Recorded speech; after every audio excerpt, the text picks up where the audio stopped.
I want to bring in MS Now's Kevin Fry, who's on Capitol Hill. Donnell Harvin is former chief of Homeland Security and Intelligence for the District of Columbia Homeland Security and Emergency Management Agency. Kevin, I have heard people fired up before on Capitol Hill.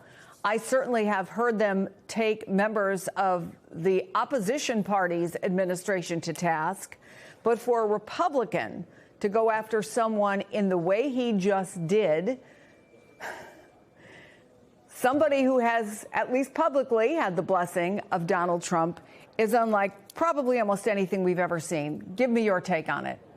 Yeah, I mean, there's an important context with Senator Thom Tillis, which is that he is not running for re-election. He has opted to not seek another term in the Senate. So he has in some ways been freed up to go after the president and speak freely as much as he would like. He, of course, this is not the first incident just within the last few months where he has really gone after the president and threatened to hold up nominations. The key one just a few months ago was focused on the DOJ's investigation of Fed Chairman Jerome Powell. And he basically said, I'm not going to let any nominee to chair the Fed advance as long as that DOJ investigation is ongoing. Now, the other thing to notice about Tillis here is that he does have a background in business. So when he was going after the situation when it comes to FEMA, he's thinking about the flow of dollars into his state, which, of course, is an important constituent service, to help them recover from Helene. We know how badly the Asheville area and the surrounding part of western North Carolina was so dramatically damaged by the flooding as Hurricane Helene made its way up through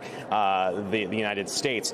The other thing that's really quite remarkable here is the fact that he was going after her shooting the dog. Now, a little context, not that this is special to Tillis, but he does have a very big affinity to dogs, but it does speak to his larger concerns about how DHS is being run. And perhaps this does pull back the curtain a tiny bit on the frustrations that some Republicans certainly have had behind the scenes over the last several weeks about how DHS has been operating, feeling that it is causing a backlash against the Republicans, against Trump heading into this midterm election year. We know, of course, that polling about the president's handling of ICE operations and immigration enforcement has really taken a hit since the operations heated up in Minneapolis. And there were questions about that mark as well, about immigration operations, particularly his handling of individuals that are American citizens. And I should say ICE is handling American citizens. Here is an exchange between Senator Blumenthal and Noem from a little earlier today.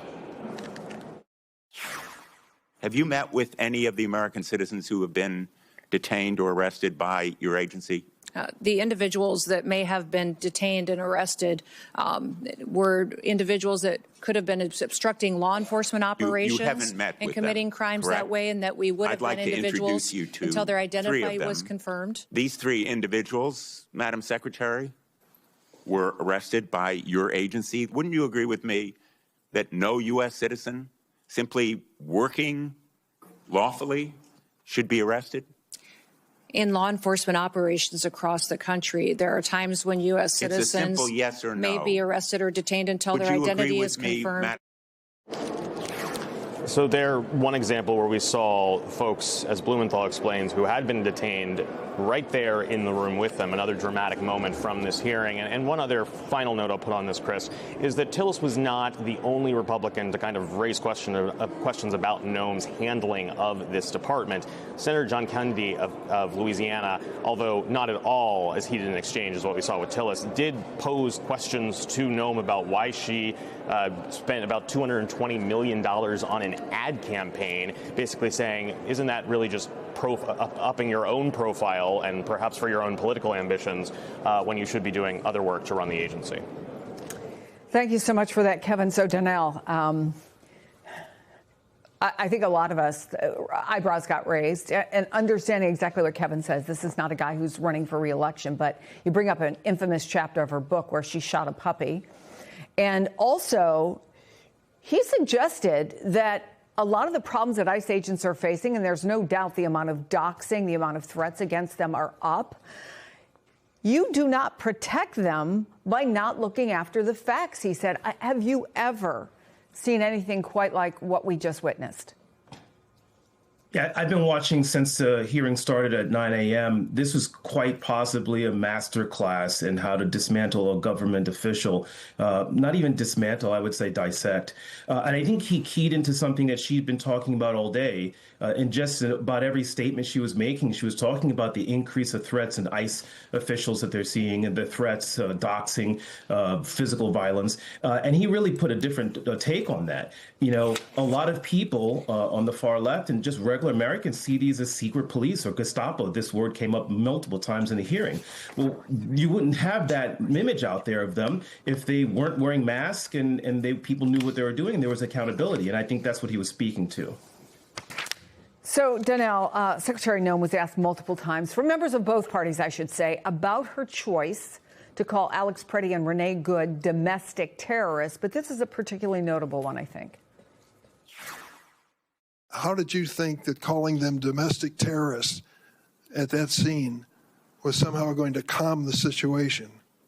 You know, Senator, we are working in those situations where there's a tragic loss of life and that there is something that our agents are involved in, that we continue to deliver information. Is it so hard to say you were wrong? We continue, as these investigations continue to go, we will provide, I absolutely strive to provide factual information and will continue to do that. And when you fail, do you admit it publicly? Absolutely. Do you see any accountability in her answer? No, I mean, she's trying to have it both ways. Clearly, Alex Preddy and Renee Good were not domestic terrorists. We were all very critical when that came out the first day. I mean, unfortunately, these victims weren't even cold in the morgue when they were being declared by the Homeland Security Agency as domestic terrorists. We've seen other investigations. We've seen other high-profile law enforcement involved shootings that officials didn't come out in this administration and previous administrations within the first hours and declare that something was there that wasn't there. So, you know, she's trying to backstep away from that without clearly saying that she was wrong, and the senator called her out on it. Donnell Harvin, Kevin Fry, after what has been an eventful day on Capitol Hill, thank you for that.